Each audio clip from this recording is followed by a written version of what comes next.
آج کتنے مسلمان لڑکی اور لڑکیاں ہیں، آپ یقین کیجئے ہم جب خبریں سنتے ہیں کہ کٹیہار کے اندر ایک مسلمان لڑکی غیر مسلم کے ساتھ بھاگ گئی، کشن گنج کے اندر ایک مسلمان لڑکی غیر مسلم کے ساتھ فرار ہو گئی، کلکتہ کے اندر، دلی کے اندر، ممبئی کے اندر، پٹنہ کے اندر، بنارس کے اندر جب ہم اس طریقے کی خبریں سنتے ہیں ہمارا خون کھول اٹھتا ہے، ہمارا خون کھول اٹھتا ہے میرے بھائی، کہ ایک مسلمان لڑکی، کیا اس کو یہ بھی نہیں معلوم کہ ہم اسلام کو چھوڑ کر کے کسی دوسرے مذہب میں جا رہے ہیں؟ ہم کتنی بڑی نعمت سے اپنا ہاتھ دھو رہے ہیں۔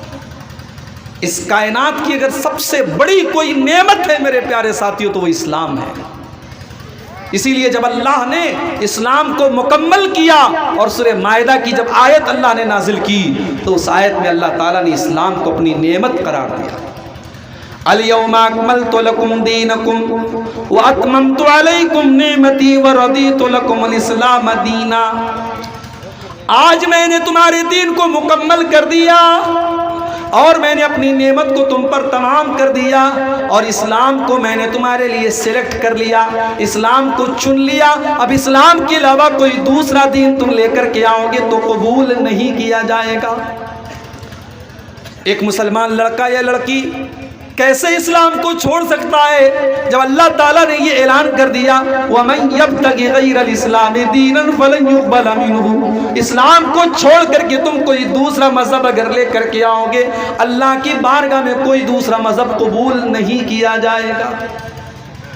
اسلام تو وہ نعمت ہے میرے بھائیوں، ہم 5 ٹائم کی نماز میں جب بھی اللہ کی بارگاہ میں کھڑے ہوتے ہیں ہم 17 بار اللہ کے سامنے یہ دعا کرتے ہیں اہدنا الصراط المستقیم، اے اللہ تو ہم کو اسلام کے اوپر چلا، تم صراط مستقیم کے اوپر چلا، صراط الذین انعمت علیہم، اے اللہ ہمیں ان کے راستے پر چلا جن کے اوپر تیرا انعام ہوا تھا، غیر المغضوب علیہم ولا الضالین، اے اللہ تو ہمیں ان کے راستے پر نہ چلا جن کے اوپر تیرا غضب نازل ہوا، یعنی یہودیوں کے راستے پر تو ہم کو مت چلا، ولا الضالین، اور اے اللہ تو ہمیں گمراہ لوگوں کے راستے پر بھی نہ چلا، ہمیں عیسائیوں کے راستے پر بھی نہ چلا۔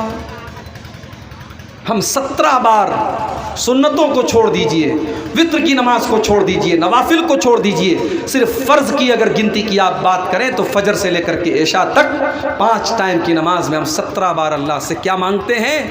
دولت نہیں مانگتے ہیں، اولاد نہیں مانگتے ہیں، دنیا کا سکون نہیں مانگتے، ہدایت مانگتے ہیں۔ اور ہدایت کہاں ہے میرے پیارے ساتھیوں؟ اسلام کے اندر ہے۔ آج کوئی اسلام کو چھوڑ سکتا ہے؟ ارے اسلام تو وہ نعمت ہے جس کو مرتے دم تک بچانے کا اللہ نے حکم دیا ہے۔ اللہ کے نبی اپنے ہر خطبے میں وہ آیت پڑھا کرتے تھے سورہ آل عمران کی، جو سنتے سنتے آپ کو بھی یاد ہو گئی ہوگی، یا ایھا الذین آمنوا اتقوا اللہ حق تقاتہ ولا تموتن الا وانتم مسلمون، اے ایمان والو تم اللہ سے ڈرو جتنا اللہ سے ڈرنے کا حق ہے، اور تمہیں موت نہ آئے مگر اسلام کی حالت میں۔ سنا ہے کہ نہیں آپ نے یہ آیت؟ یاد ہے نا آپ کو؟ اس میں اللہ نے یہ کیوں کہا کہ تمہیں موت نہ آئے مگر اسلام کی حالت میں؟ اس لیے کہ ایسا بھی ہو سکتا ہے ساری زندگی انسان نماز پڑھتا رہا، ساری زندگی روزہ رکھتا رہا، حج بھی اس نے کر لیا، عمرہ بھی اس نے کر لیا، مرنے کے پہلے اس نے کوئی ایسا کام کر دیا جس کی وجہ سے وہ اسلام سے خارج ہو گیا، وہ کافر ہو گیا، وہ مشرک ہو گیا، وہ مرتد ہو گیا، اور اس کا خاتمہ اسلام کے اوپر نہیں ہو پایا۔ اسی لیے اللہ کے نبی فرماتے ہیں ان الرجل لیعمل بعمل اہل الجنہ، کبھی کبھی ایسا ہوتا ہے انسان جنتیوں والا عمل کرتا ہے، نیک عمل کرتا ہے، لیکن انسان حقیقت میں جہنمی ہوتا ہے، اور کبھی کبھی ایسا بھی ہوتا ہے کہ انسان جہنم میں لے کر کے جانے والا عمل کرتا ہے لیکن حقیقت میں وہ جنتی ہوتا ہے۔ اس لیے کہ انما الاعمال بالخواتیم، عمل کا دار و مدار خاتمہ پر ہے۔ انسان کا خاتمہ کس چیز پر ہوتا ہے؟ انسان مرتا ہے تو کس حال میں مرتا ہے؟ توحید تو وہ چیز ہے میرے بھائی اسلام تو وہ چیز ہے کہ اسلام کے اوپر ہی ہمیں مرنے کا بھی آرڈر دیا گیا ہے، مرتے دم تک اسلام کی حفاظت کرنے کا آرڈر دیا گیا ہے۔ آج کیسے ایسا ہو رہا ہے؟ مسلمان لڑکیاں آج پیار اور محبت کے نام پر اور عشق اور پیار کے نام پر کبھی روہت سے پیار کر رہی ہیں، کبھی راہل سے پیار کر رہی ہیں، کبھی روہت کے ساتھ بھاگ رہی ہیں، کبھی راہل کے ساتھ بھاگ رہی ہیں، اور آج انٹرنیٹ پر اور فیس بک پر آپ کو ایسے ہزاروں واقعات مل جائیں گے، ہزاروں واقعات مل جائیں گے۔ اسلام تو وہ نعمت ہے میرے بھائی جس کو بچانے کے لیے سمیہ شہید ہو گئی۔ ظالم ابو جہل نے سمیہ کے ہاتھ اور پیر کو رسی سے باندھ دیا، ایک طرف ان کے جوان بیٹے کو بھی باندھ دیا، ایک طرف ان کے شوہر یاسر کو بھی باندھ دیا۔ اے سمیہ، ہم تجھے تکلیفیں دینا چھوڑ دیں گے، تو اگر اسلام کو چھوڑ دے تو محمد الرسول اللہ کا دین چھوڑ دے۔ اے سمیہ، ہم تجھے ٹارچر کرنا چھوڑ دیں گے، تجھے ستانا چھوڑ دیں گے، تجھے پریشان کرنا چھوڑ دیں گے۔ سمیہ کہتی ہیں ابو جہل، اے ظالم، تو میری جان بھی لے لے، تو میری جان بھی لے لے، مگر میں اسلام کو چھوڑنے والی نہیں ہوں، میں اسلام کو چھوڑ نہیں سکتی، میں لا الہ الا اللہ کو چھوڑ نہیں سکتی۔ پھر ظالم ابو جہل نے سمیہ کے بدن کے کپڑے اتار دیے، جوان بیٹا سامنے بدا ہوا ہے، شوہر سامنے بدا ہوا ہے، جوان بیٹے کے سامنے اس کی ماں کو ننگا کر دیا گیا، مادر ذات برہنہ کر دیا گیا، سر سے پیر تک ننگا کر دیا گیا۔ اے سمیہ، تیری استقامت پر قربان جاؤں، تیرے ایمان پر قربان جاؤں۔ اے سمیہ، تو نے اپنے جوان بیٹے کے سامنے ننگا ہونے کی اذیت کو تو برداشت کر لیا، مگر اے سمیہ، تو نے اسلام کو چھوڑنا گوارا نہ کیا، تو نے توحید سے سمجھوتا کرنا گوارا نہ کیا۔ پھر ابو جہل نے بڑی بے دردی کے ساتھ سمیہ کو ننگا کرنے کے بعد ان کی شرمگاہ پر برچھی سے حملہ کر کے ان کے بیٹے کے سامنے ان کو شہید کر ڈالا۔ او لوگو، او میری پیاری ماں اور بہنوں، اسلام تو وہ نعمت ہے جس نعمت کو بچانے کے لیے سمیہ نے جان دے دی، مگر اس نعمت کو اس نے نہیں گنوایا۔ ہم غریبوں کا کیپٹل یہی ہے میرے بھائی، ہم غریبوں کے پاس کچھ نہیں ہے سوائے اسلام کے۔ کل اللہ کی بارگاہ میں اللہ پوچھے گا کیا لے کے آئے؟ ہم کہہ دیں گے اللہ تیرا دین لے کر کے آئے، تیری توحید لے کر کے آئے، لا الہ الا اللہ محمد الرسول اللہ لے کر کے آئے۔ اور اللہ کی قسم، ایک مسلمان مزدور ہوگا، روکھی سوکھی روٹی کھانے والا اور معمولی کھانا کھانے والا اور جھوپڑ پٹی میں رہنے والا ہوگا، اور قیامت کے دن جب وہ اللہ کی بارگاہ میں جائے گا اور اللہ پوچھے گا تو کیا لایا ہے، اور بندہ کہے گا رب میں تیری توحید لے کے آیا ہوں، اللہ اسے جنت میں داخل کرے گا۔ اور بڑے بڑے ممبئی کے بڑے بڑے بنگلوں میں رہنے والا اور کروڑوں اور اربوں کا مالک انسان ہوگا اور اللہ کی بارگاہ میں آئے گا، اور اللہ پوچھے گا تیرے پاس میری توحید ہے کہ نہیں، تیرے پاس لا الہ الا اللہ ہے کہ نہیں، تیرے پاس اسلام ہے کہ نہیں۔ بندہ کہے گا اے اللہ میرے پاس دولت بہت ہے، میرے پاس سونا چاندی بہت ہے، میرے پاس پراپرٹی بہت ہے۔ اللہ کہے گا سب کچھ ہے تیرے پاس توحید ہے کہ نہیں، تیرے پاس اسلام ہے کہ نہیں۔ اگر بندہ کہے گا اسلام نہیں ہے میرے پاس، تو اللہ تعالیٰ ایسے انسان کو جہنم میں داخل کرے گا۔ میرے پیارے ساتھیوں، ہماری سب سے بڑی اگر دولت ہے تو یہی ایمان ہے، یہی اسلام۔ اسی لیے اللہ سے دعا کیا کرو کہ اللہ ہم کو اسلام کے اندر آنے کے بعد اب اسلام سے کبھی نکلنے کی نوبت ہم پر نہ آئے۔ اسی لیے اللہ سے دعا کیا کرو ربنا لا تزغ قلوبنا بعد اذ ہدیتنا، اے ہمارے رب، اے ہمارے پروردگار، جب تو نے ہم کو ہدایت عطا فرما دی تو ہدایت کے قبول کر لینے کے بعد اور اسلام کے اندر آ جانے کے بعد اے اللہ کبھی بھی ہمارے دلوں کے اندر کجی نہ آنے پائے، کبھی بھی ہمارے دلوں کے اندر گمراہی نہ آنے پائے، ہمیں گمراہی سے بچا کر کے رکھنا۔ اور جانتے ہو سواری پر بیٹھنے کی دعا یاد ہے کہ نہیں؟ میری 3 سال کی بچی کو یاد ہے ماشاءاللہ، اور ابھی ہمارے سکندر صاحب کا بیٹا حدیثوں کو سنا رہا تھا، بڑا اچھا لگ رہا تھا۔ اپنے بچوں کو میرے بھائیوں یہ سب سکھانا چاہیے۔ سواری پر بیٹھنے کی دعا آپ جب پڑھیں گے، آپ کے چھوٹے چھوٹے بچے آپ کو پڑھتا ہوا دیکھ کر کے آپ کو سکھانا نہیں پڑے گا، آٹومیٹک سیکھ جائیں گے۔ اور سواری کی جب آپ دعا پر غور کیجئے گا، دعا کے ان الفاظ میں ہم نے اللہ سے کیا کیا نہیں مانگ لیا میرے بھائیوں، اس دعا کے اندر ہم نے سب کچھ مانگ لیا۔ جیسے ہم سواری کے اوپر بیٹھے ہم نے کہا سبحان الذی سخر لنا ھذا، بڑی پاک ہے وہ ذات جس نے اس سواری کو ہمارے کنٹرول میں کیا ہے، ہم تو اس کو اپنے قابو میں نہیں کر سکتے تھے، وما کننا لہو بمقرنین، ہم اس سواری کو اپنے کنٹرول میں نہیں کر سکتے تھے، وہ تو اللہ کی ذات ہے جس نے اس سواری کو ہمارے کنٹرول میں کیا ہے۔ اللہم ہون علینا سفرنا ھذا، اے اللہ تو ہمارے سفر کو آسان کر دے، وطوِ عنا بعدا، اور اے اللہ تو سفر کی دوری کو لپیٹ دے، تو سفر کے فاصلے کو کم کر دے۔ اللہم انا نعوذ بک من وعثاء السفر، اے اللہ میں تیری پناہ چاہتا ہوں سفر میں آنے والی پریشانیوں سے، وکآبۃ المنظر، اور سفر کے اندر کوئی برا منظر میں دیکھ لوں میں اس سے بھی تیری پناہ چاہتا ہوں، وسوء المنقلب فی المال والاہل، اور اے اللہ جب میں سفر سے اپنے گھر لوٹوں تو اپنے بیوی بچوں کو کسی خراب حالت میں نہ دیکھوں، کسی بری حالت میں نہ دیکھوں۔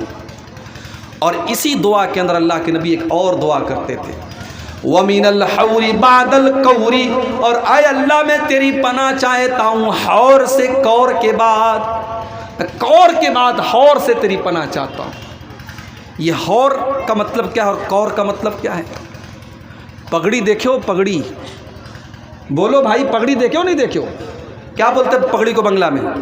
پوگڑی، پگڑی بولتے ہیں، گھماتے نہیں اس کو، پوگڑی نہیں بولتے۔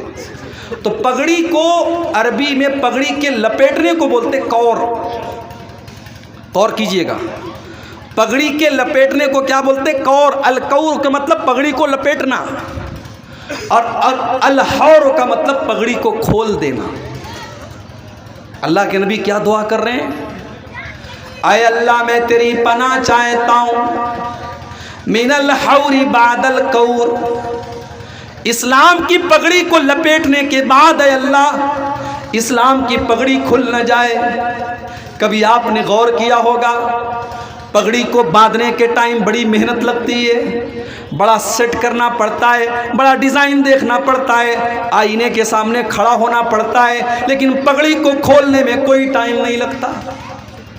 آپ نے غور کیا ہوگا کہ مکان کو بنانے میں بڑی محنت لگتی ہے، لیکن مکان کو گرانے میں بلڈوزر کا ایک حملہ کافی ہوتا ہے۔ اللہ کے نبی دعا کرتے ہیں کہ اے اللہ میں تیری پناہ چاہتا ہوں اسلام کے اندر آ جانے کے بعد میں دوبارہ مرتد ہو جاؤں، میں دوبارہ اسلام کو چھوڑ دوں، تیری اطاعت کے راستے پر آ جانے کے بعد میں تیری نافرمانی کا کام کروں۔ اے اللہ میں ان تمام چیزوں سے تیری پناہ چاہتا ہوں۔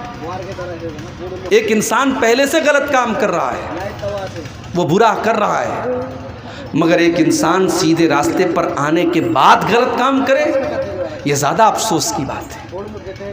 ایک آدمی آلریڈی نماز نہیں پڑھ رہا تھا، وہ بھی غلط کر رہا ہے، مگر ایک نماز پڑھنے لگا تھا، پانچوں ٹائم کا پابند ہو گیا تھا، اس کے بعد اس نے نماز چھوڑ دی، یہ زیادہ افسوس کی بات ہے۔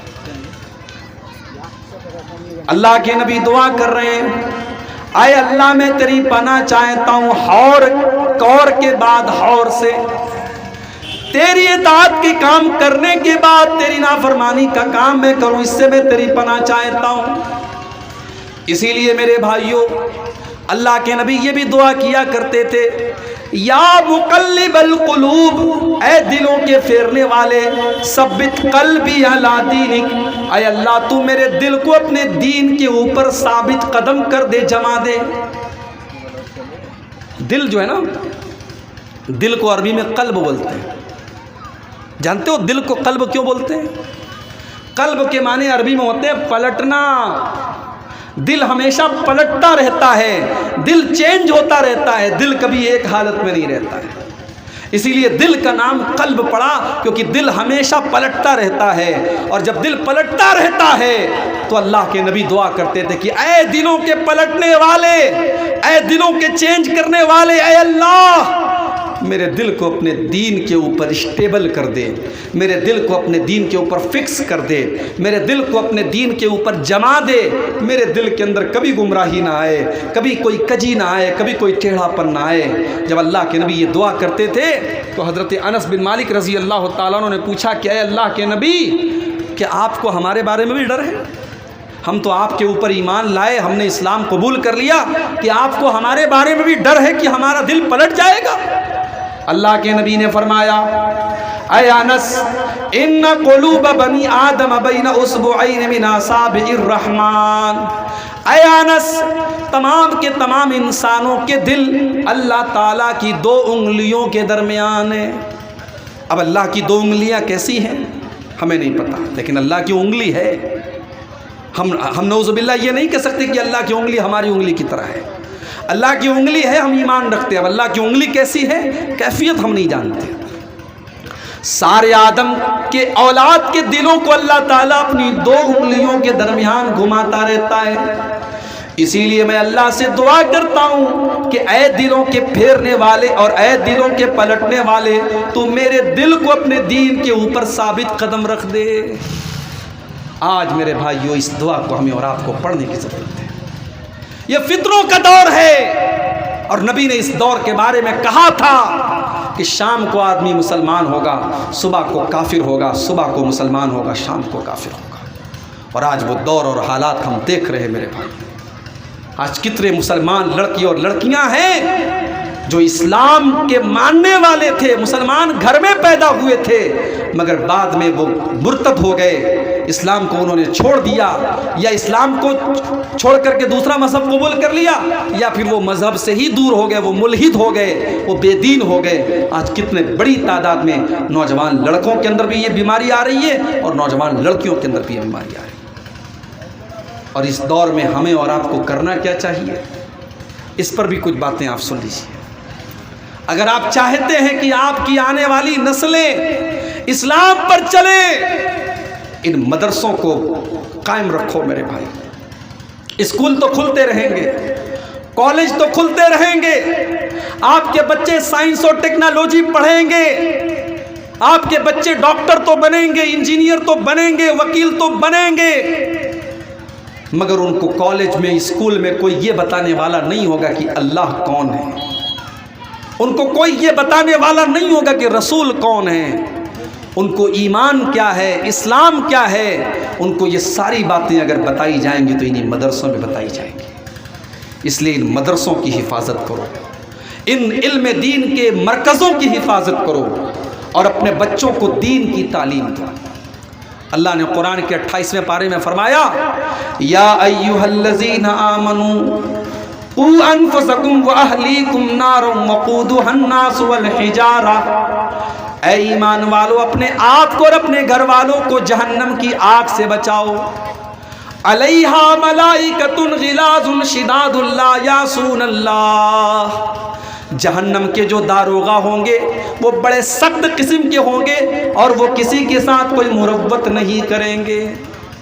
ابھی آج کی خبر ہے مولانا جرجیت صاحب کو جیل سے رہائی کا الحمدللہ ضمانت مل گئی ہے۔ اللہ تعالیٰ ان کی رہائی کا جو بھی پروسیس ہے اس کو جلد سے جلد پورا کر دے، اور جو بھی ہمارے علماء حق مصیبت میں اللہ ان کی رہائی کا بندوبست کر دے۔ میرے بھائیوں، آپ غور کیجئے کہ آج حالات کیا ہیں اور کس طریقے سے علماء حق کے پیچھے لوگ پڑے ہوئے ہیں، اور مولانا جرجیت صاحب کے اوپر اتنی بڑی مصیبت آئی، اور ہم نے دیکھا فیس بک کے اوپر اور سوشل میڈیا کے اوپر کچھ لوگ مزے لے رہے ہیں، لوگ طنز و تعریض کر رہے ہیں۔ ایسا نہیں ہونا چاہیے میرے بھائی، کسی کی مصیبت پر آپ کو خوش نہیں ہونا چاہیے۔